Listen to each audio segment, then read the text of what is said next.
I don't have any updates on the injuries here for you. Just in terms of the game, credit to the Rams. They did a great job controlling the line of scrimmage on both sides of the ball. As you could tell, defensively, special teams, neither were good enough to help us win this game. And I thought offensively, certainly scored a lot of points, moved the ball, in particular through the passing game. Still, would like to have seen us be able to run the ball a little bit more with our running backs. But overall, things we can take out of this game and learn from. So, Sean, minute two left. You take time out there. By doing so, you eliminate the possibility of getting a defensive stop to potentially get the ball back to time. Yeah. Comes down to having to get an onside kick. The success rate of those is very low. Why use that timeout? Yeah, so I understand what you're saying, Jay. You have two options, basically. Neither are great, right? So when you're in that situation, holding 3 timeouts, felt like with the ball, felt like we were underneath kind of a time overall where we felt like, we could get the ball back with a legit chance to win the game with no timeouts. Having said that, we used what we thought was our best play all year, which is 1 yard quarterback sneak by Josh. Had to use a timeout. And so just felt like that was the best course of action for us right there. And neither of them are great choices, right, in that situation. So at the end of the day, we got to play better overall to, so we stay out of those situations, quite frankly. And so, but we'll go back and look at it again. And just overall, again, felt like, we thought we could get it right there on the first play, didn't get it, used the timeout. And then feel like, hey, we're in a situation, if we do get the onside, which doesn't have a high percentage, I recognize that we're in fifth, we have 15 yards and roughly 50 seconds, 2 timeouts to go, feel pretty good about ourselves. But again, understand what you're saying with the onside. So I understand the success rate on the sneak is very high, and that's the call. But if it is unsuccessful, why is Josh not maybe in the line hustling to Yeah, no, I know it's, and we talked about that as well. It's just felt like you're in a pile, number one, right? He's in the pile. To unload the pile, get back on the line takes some time. So whether you're going to clock it at that point, just to get up off the pile to do all that, takes longer than you'd like in that situation. So I understand what you're saying. From where you were on the field, did you think that maybe Josh got in on that first sneak? I thought it was close, I really did. I thought it was close. Those scrums are hard. They're really hard, for the officials to see one way or the other, and so obviously they ruled him that he wasn't in. Was there a point of emphasis at all on that last drive to conserve the timeout? Because you did have the 3 on that last play, and would that have been affected that play call, or should it have? We had 3, and we were trying to conserve timeouts. We were actually in a situation that we call red alert, which says, hey, if you get in field goal range, you're down between 11 and 9 points in that situation, right? So you're in that kind of situation where you get in field goal range and you take the points so that you can play normal defense and hold those timeouts and everything. So the thing for us was, we had we basically, I think it was the Coop DPI that got us ball at the 1 yard line, and so we were never really in a position of deficit that we would say, hey, it's 2nd and long, all right, let's go ahead and take the field goal here and come back and use the timeout. So we were talking about that the whole way through on that last drive, especially after that first play when we had Coop down there and they called DPI at first and they picked up the flag. So every play basically we were talking about that and saying, hey, when do we want to kick it? When do we want to kick it? We felt like getting the ball inside of a 35, 30-yard line, somewhere in there, get a good makeable field goal, conserve the timeouts, come back, play defense, try and use the timeouts in that situation. Hey, Sean, I know there's only 6 seconds left, but on the punt, Yeah. Why not go for punt block? Why not return it? Yeah, punt block. And we should have been that. We didn't have enough guys on the field to do that. So that's something we got to figure that out.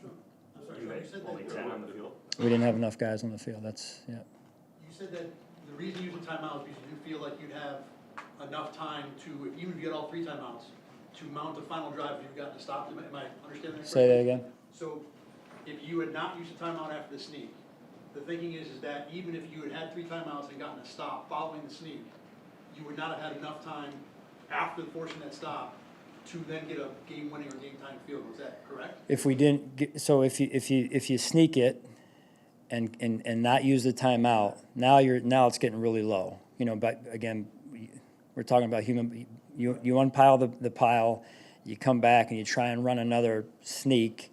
You're hoping but you just don't know how long. They got to spot the ball. People get up. It's all, now we're talking about, razor thin here in terms of what you're able to try and get done. The question is then, what is the amount of time then that you feel comfortable trying to mount a scoring drive with 3 timeouts? Because the minute to go when the sneak happens, I think 15, 20 seconds to unpile, you're probably looking at 40 seconds to go when the second sneak happens.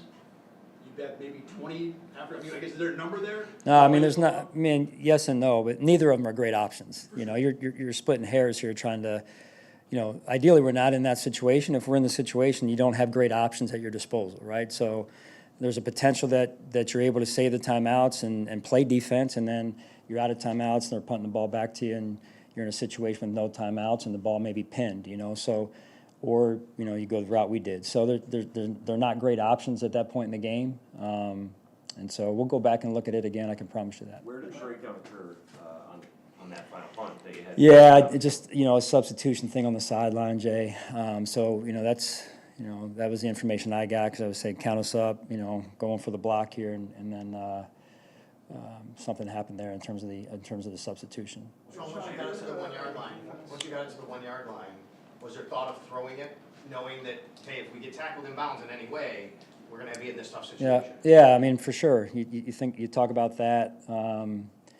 Again, feel pretty good about Josh getting that 1 yard, and it's not just him. It's just he's been really good at it. We've been really good at it, and so went with our best play to convert like we always do in that situation, and we just didn't get it. So, it was what it was. What did the Rams do to keep your defense all out of sorts? Yeah, they did a good job up front, their run game. And then they converted a lot of third downs. I think they had 15 or so third downs, and maybe 11 out of 15 converted. So I don't have the numbers in front of me, but I feel like that's about right. And we got to get off the field and get the ball back to Josh. You saw what he can do, and so we got to do a better job. I thought we lost 2 of the 3 phases today. You accepted the holding penalty as opposed to, I think it went 4th and 6. Yeah, 4th and 6, 4th and 5. It was very close, but why accept it? Take him out of field goal range. Yeah, take him out of points right there.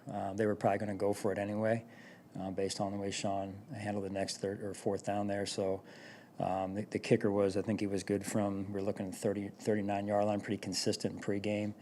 So I wanted to take him out of field goal range right there. Sorry, I know you said it was a substitution thing, but to only have 9 players on the field on that final play, how does that happen? What exactly is happening on the sideline to be too short? Yeah, it comes down to substitutions, like I've said before. So it's communication, it's understanding who's in the game, who's available. So we'll go back and figure that out. During the week, you talked about the need to refocus coming off that big San Francisco win and clinching the division. Do you feel like that was an issue at all during the week and leading up to this game? Well, I didn't feel like we came out very urgent. And, I know Josh had the roughing the passer, I think it was on our sideline. So that was a 3rd down that was initially not converted. So, I didn't feel like, I felt like we should have been or could have been. When you come out and you don't win the line of scrimmage, that's not a great way to start a game. So whether we were urgent enough or weren't urgent enough, at the end of the day, we didn't come out and win the line of scrimmage like we need to early in the game. Sean, you talked about going for the field goal once you got inside the I'm sorry. You talked about going for the field goal once you got inside the 30. After that pass interference penalty on 4th down, you got to the 16. Why not the field goal then?